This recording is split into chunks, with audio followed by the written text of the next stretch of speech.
सनातन धर्म में समय लीनियर नहीं बल्कि साइक्लिक है। सतयुग, त्रेता युग, द्वापर युग, कलयुग। कलयुग के अंत होने के बाद फिर से सतयुग की शुरुआत होती है। इसे हम कहते हैं काल चक्र। हर काल के हर युग में बुराई की दमन के लिए विष्णु जी आते रहते हैं।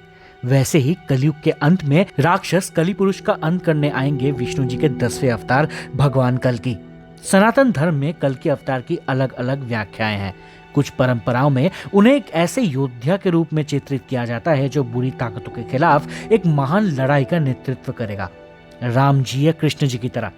इसके विपरीत दूसरे उन्हें एक आध्यात्मिक शिक्षक के रूप में चित्रित करते हैं जो मानवता की चेतना को उच्च स्तर की ओर ले जाएगा, जैसे भगवान बुद्ध। ये स्पेसिफिक वीडियो कल की पुराण में लिखे गए पात्रों और घटनाओं पर आधारित है। हुई इस कल की सीरीज का ये तीसरा और आखिरी वीडियो है। हमने ये जर्नी अश्वत्थामा से शुरू की, फिर राक्षस कली से होते हुए इस कथा के हीरो पे पहुंचे हैं। बाकी दोनों वीडियोस का लिंक डिस्क्रिप्शन में मौजूद है। समझने में आसानी हो इसलिए मान लेते हैं कि हम किसी टाइम मशीन में चढ़कर मौजूदा कलयुग के अंत के बाद वाले सतयुग में पहुंच गए हैं। अब प्रस्तुत है श्री कल्की की कथा। कलयुग के अंत से कुछ समय पहले शांभला गांव में ब्राह्मण विष्णुयश और सुमति जी के घर में जन्म होता है बालक कल्की का। उनके 3 भाई हुए, कवि, प्रजन और सुमंत्र। बचपन से ही कल्की बहुत मेधावी थे। उन्होंने सारी किताबें और सारे ग्रंथ पढ़ लिए थे। उनके मन में बहुत सारे सवाल थे, पर उन्हें ऐसा कोई गुरु नहीं मिल पा रहा था जो उनके ज्ञान के प्यास को बुझा सके। तभी उन्हें एक दिन भगवान परशुराम मिले। परशुराम जी को समय के आखिर तक जिंदा रहने का वरदान मिला हुआ था। साथ ही उनके विधान में यह भी था कि वो भगवान कल्की के गुरु बनेंगे। परशुराम को देखते ही कल्की समझ गए थे कि यही उनके गुरु हैं। दोनों हिमालय के पर्वतों में चले गए जहां बर्फ लगभग पिघल चुकी थी। वहां सालों तक परशुराम जी ने भगवान कल्की को योग, दुनिया, धर्म और युद्ध की शिक्षाएं दी। अपनी शिक्षा की समाप्ति के बाद कल्की शिव जी के पास आशीर्वाद लेने पहुंचे। कठिन तपस्या के बाद शिवजी ने भगवान कल्की को दर्शन दिया और देवदत्त नामक एक सफेद घोड़ा प्रदान करी। बिजली से तेज दौड़ने की क्षमता वाला देवदत्त असल में भगवान विष्णु के वाहन गरुड़ का ही एक अवतार थे। शिवजी ने सुख नाम का एक तोता भी प्रदान किया। सुख को संपूर्ण समय चक्र की जानकारी थी। महादेव ने उन्हें एक तलवार भी दी जो कली पुरुष के खात्मे में काम आने वाली थी। इसी समय वाराणसी से दूर सिन्हला में मां लक्ष्मी राजा विहद्रथ के घर राजकुमारी पद्मावती के नाम से जन्म ले चुकी थी। उन्हें शिव पार्वती से ये वरदान मिला था कि उनकी शादी विष्णु जी के अवतार से होगी और कोई अन्य पुरुष उन्हें गलत नजरों से देखेगा तो वो तुरंत स्त्री बन जाएगा। राजा विहद्रथ स्वयंवर रखते तो विवाह करने आए सारे पुरुष माता को देखते ही स्त्री में बदल जाते। इसी समय श्री कल्की का तोता सुग भी सिन्हला में ही था। उसने वापस जाके कल्की को ये बातें बताई। कल्की जी समझ चुके थे कि ये उनकी संगिनी माता लक्ष्मी ही हो सकती हैं। घोड़े पे सवार और हाथ में तलवार लिए भगवान कल्की एक दिन उनके राज्य में आए। उनकी राजकुमारी से भेंट हुई, पर वो स्त्री नहीं बने। ये देख सब आश्चर्य में थे। पद्मावती को समझ आया था कि यही विष्णु अवतार हैं। दोनों का विवाह हुआ और वो एक साथ रहने लगे। पर कल्की का उद्देश्य कली का खात्मा था। कुछ समय बाद वो अपना धर्म निभाने एक विशाल सेना के साथ निकल पड़े। धर्म की रक्षा के लिए कल्की पहले पहुंचे किक्रपुर। यहाँ एक अधर्मी राजा जिन का राज था। उसकी प्रजा परेशान थी। भगवान कल्की ने अकेले ही जिन और उसकी पूरी सेना पे हमला कर दिया। मिनटों में अधर्मी सेना साफ हो गई। इसके बाद एक प्रचंड लड़ाई में कल्की ने जिन के भी प्राण ले लिए। भगवान कल्की का अगला युद्ध हिमालय में कुटुदरी नाम के एक सर्प दानवी से हुआ जो ऋषि मुनियों को परेशान कर रही थी। लड़ाई के दौरान कुटुदरी ने पहले तो कल्की और उनकी सेना को निगल लिया, पर कल्की अपने तलवार से उसका पेट फाड़ के निकल आए। अपनी मां के मृत्यु से बौखलाया हुआ कुटुदरी का पुत्र विंज चारों तरफ तबाही मचाने लगा।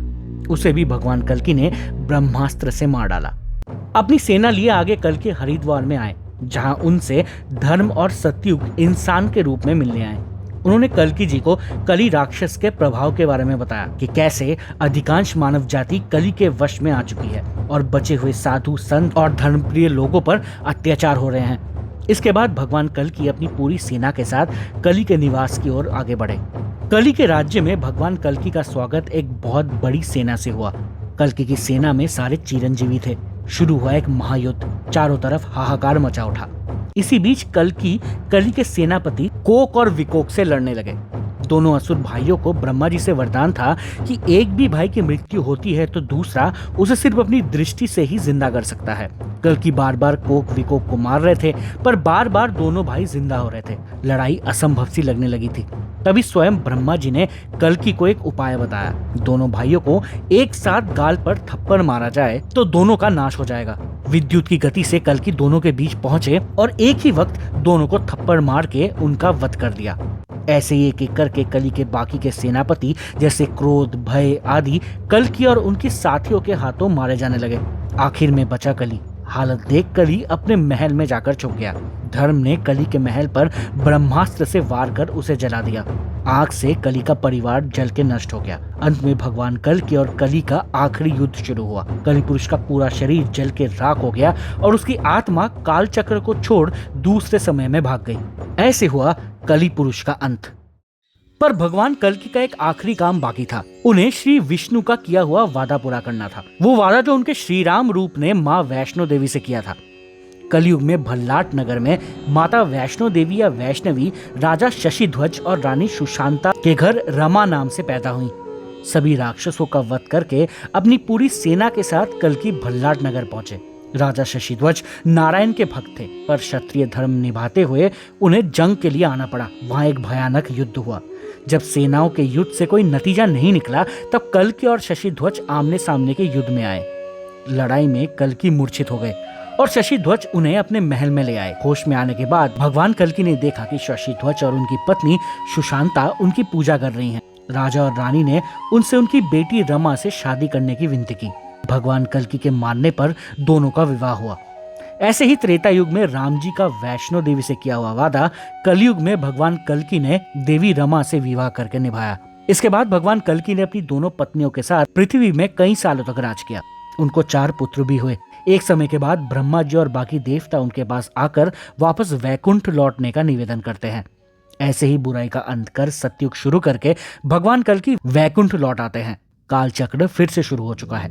सृष्टि फिर से शुरू होगी, फिर से प्रलय आएगा, फिर से नया जीवन शुरू होगा और भगवान विष्णु को कुछ ही समय में दोबारा मत्स्य अवतार लेना होगा। आशा करता हूँ आपको ये वीडियो अच्छी लगी होगी। कृपया वीडियो को लाइक, शेयर और कमेंट करें और चैनल को सब्सक्राइब करें। धन्यवाद।